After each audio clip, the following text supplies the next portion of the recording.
Disclaimer. John Ruzicka does not claim to be the ultimate authority on all things Shakespeare or any subject. The analysis you are about to see is highly opinionated, read thoroughly, and given some deep thought. Other analysis may agree or disagree with my thoughts or opinions. Feel free to have your own and give responses to this video and other videos in this series.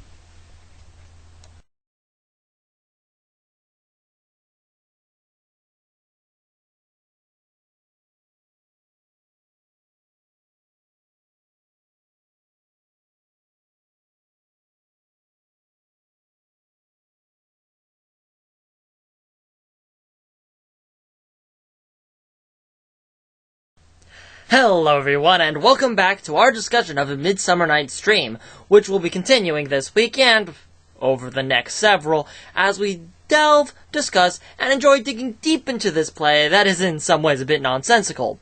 This week, our topic of discussion is the character of Lysander, a character whom I have become intimately acquainted with this year, since I played him in a production of the piece during the summer.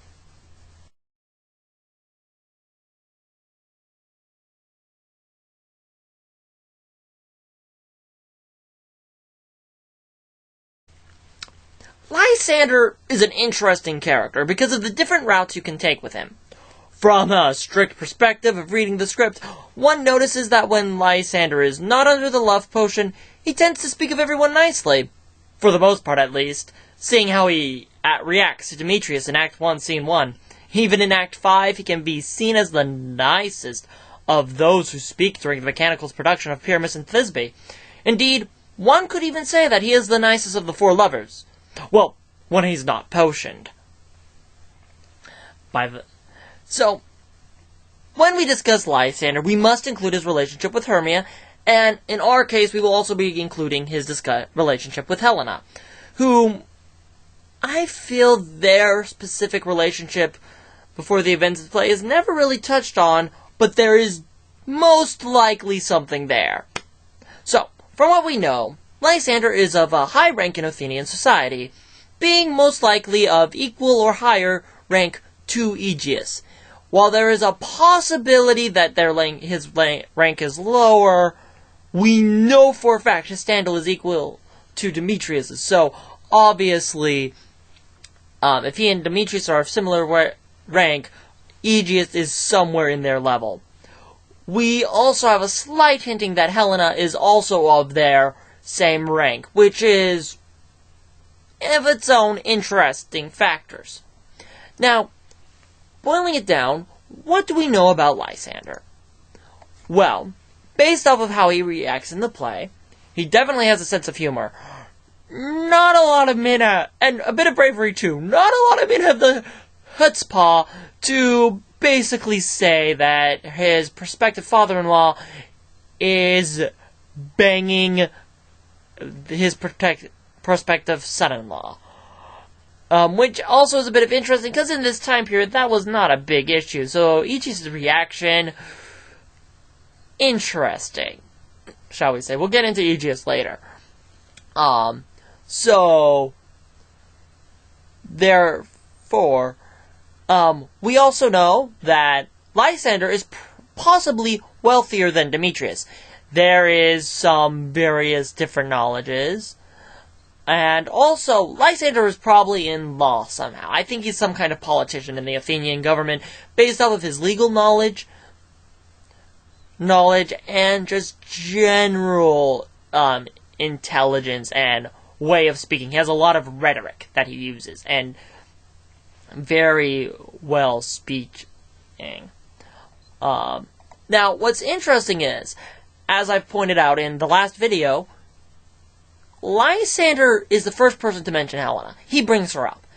In the script, you find that Helena supposedly is on stage at this point, but she is never referred to, so a lot of productions leave her out. However, she is never referred to by anyone but Lysander. And he is the one who brings up this point about Helena's relationship with Demetrius.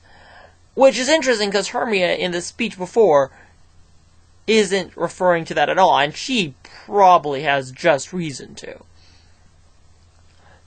Now, just side note here, let's assume that Lysander is aware of the betrothal. This is highly likely, just because his girlfriend's best friend happens to be the young lady Demetrius was betrothed to. So, even without, per se, the whole, the ideas that I personally have about him and Helena's growing up to Helena, definitely Lysander is in the know. Now, in Shakespeare's day, when Shakespeare was writing this, if you're betrothed to someone, that's like being married to him. So, now remember, Demetrius later reveals that yes, he and Helena were betrothed, something which Lysander has already pointed out here.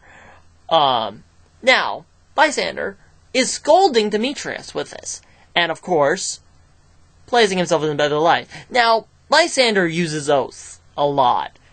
He and Hermia probably are the characters who do the most swearing.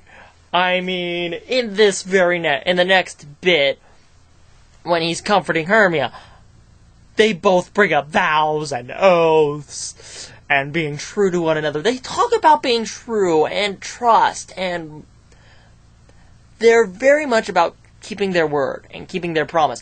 I'll keep my word with thee, Lysander says to Demetrius. So, and various other things. So,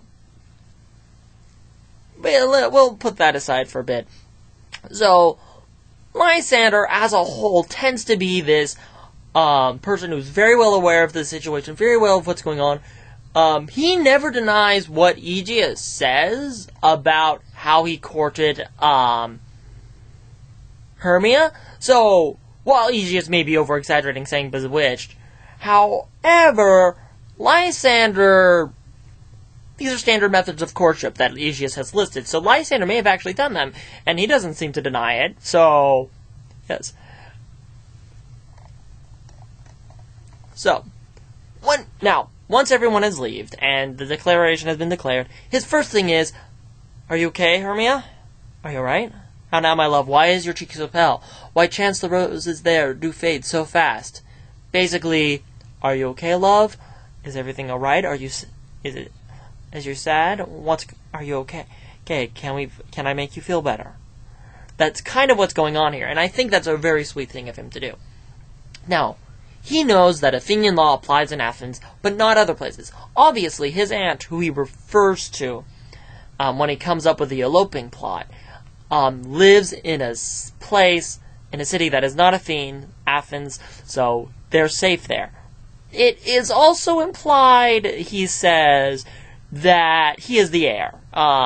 He mentions that his aunt has no son and has no child, and respects him as her only son, which implies that this woman, who is relatively wealthy, sees him as her heir, which means, again, what we know of Demetrius, what we know of Lysander. Lysander is the worthier. Now, again, Lysander seems to be the one that cubes Helena. And he mentions her in the first act, just the very first scene of the first act, 3 times.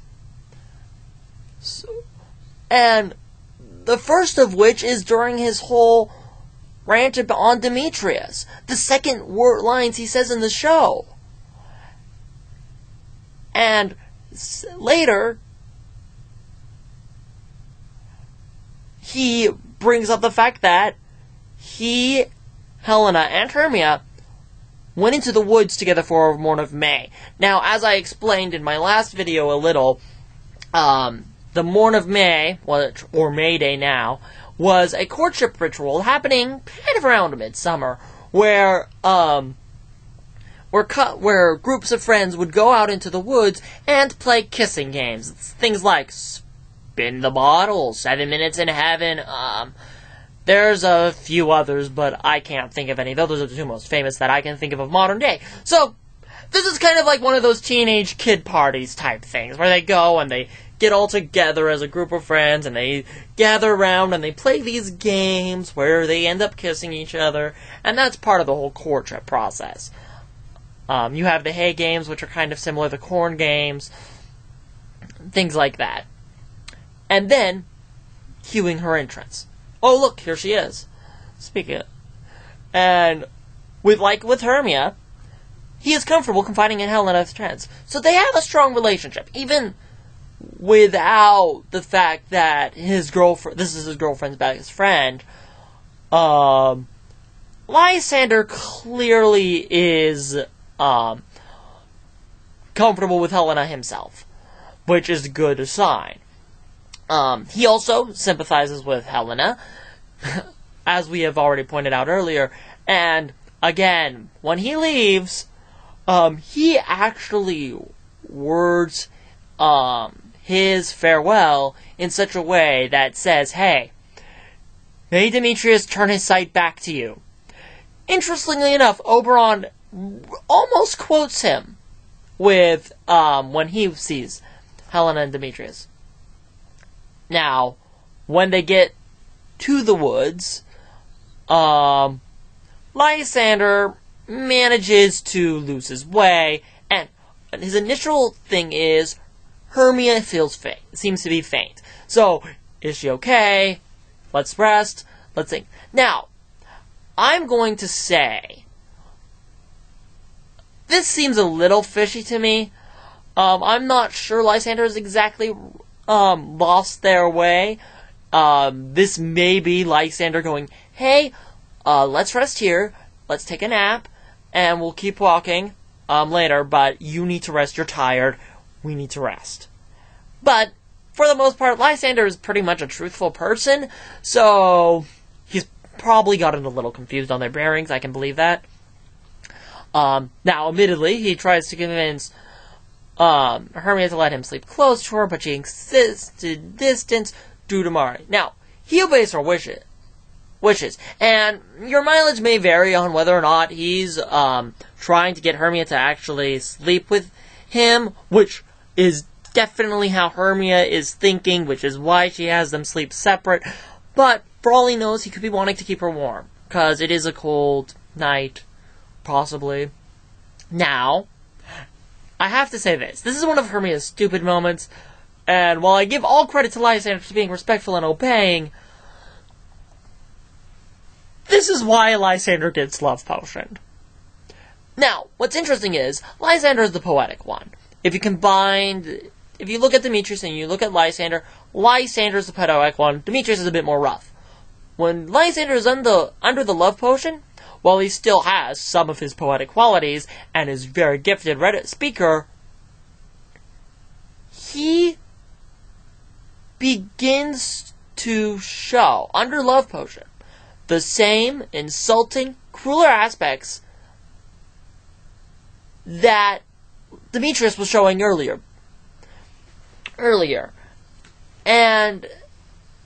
But the major contrast is that Lysander speaks more hatefully, but doesn't actually want to physically harm Hermia. He threatens it, but he never quite carries through. Though Demetrius speaks angrily most of the time he's on stage. Always angry. Anger. But then again, unlike Lysander, he's always being rejected by Hermia at this point. So, again, we'll get into Demetrius later. But when Helena leaves him after being hit, Lysander's been love potioned, that's when Lysander speaks angrily. Now, keep in mind, as I said before, Lysander is very much oaths, vows, and very much into that. And keeping his word and such. So, while he's under the love potion, Helena is like, Lysander, you swore yourself to Hermia. You swore yourself to Hermia. I don't believe you. You're lying. You're pretty. Now, what's interesting is, Demetrius awakens and speaks like Lysander does. Now, during this one dialogue, interestingly enough, but while both use parts and bequeathal, this is the first time Lysander has used that language. And it mirrors that comment in Act 1 that Demetrius made, begging for one to yield and the other to give way. So they have taken on each other's make. And what's also interesting is Demetrius only ever threatens or speaks hatefully toward Lysander. He does threaten Helena, but when under the love potion returned, only towards Lysander. Lysander, while under the love potion, only does it to Demetrius and Hermia. I'll get into Demetrius and his love potion later. Lysander gets weary when he's chasing and fighting.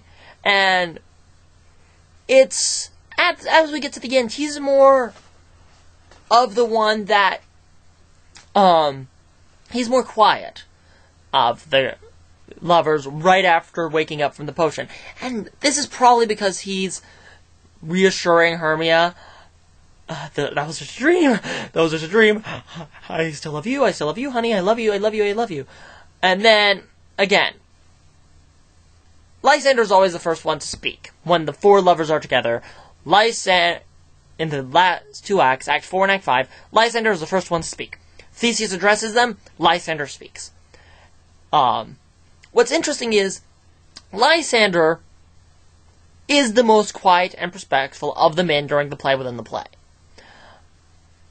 By far. He asks them to proceed politely, the bantering. His most jovial prologues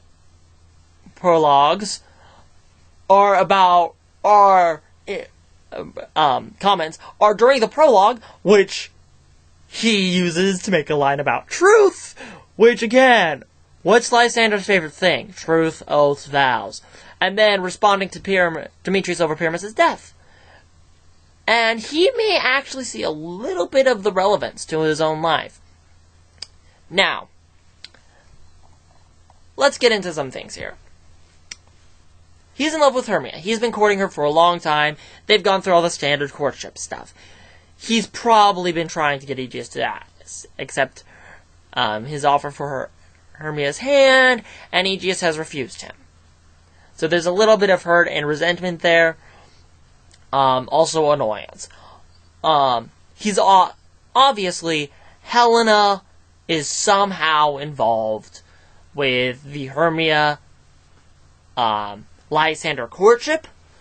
She is also involved with the friendship, and I think she may have been the one to introduce Lysander to Hermia. I think that Lysander himself may be a family friend of Helena's, who's kind of her family's right hand in making sure she's on the right track. He's definitely respectful to Theseus and Hippolyta. As for Demetrius, they're rivals. They can't get along, they're friendly, but there's this definite butting of heads that is definitely true. Lysander comes across as being the straightforward one. I would definitely believe that Helena and Lysander have kissed. Mainly because of that comment about the Morn of May, which is really one of the only places we learn about anything of Lysander and Hermia's courtship. I don't think he's celebrated a Morn of May with Demetrius, Hermia, and Helena, so I think Helena has just been involved with those, possibly before her relationship with Demetrius, and that sort of, when Helena got together with Demetrius, that kind of split the friends up a bit. So there's a lot of that in here. I personally find Lysander to be, of the male lovers, the least self-centered, the least, the most open world view. And also the one that's the most sympathetic and concerned about the others. Your mileage may vary on the others. Next week we will be talking more about Hermia, more about Helena, and we're going to get to Demetrius. Don't worry. I'm sorry this has been a bit train of thought more, and I wanted to get more out on this, but I wanted to get this quick, simple, and easy. So, that's Lysander in a nutshell. He's a truth-saying, oath-loving, responsible young man who is very concerned with his vows and oaths and probably has a lot of guilt at the end of the play because of it. So, that's Lysander. So, until next time, this has been John Brzezika, signing out.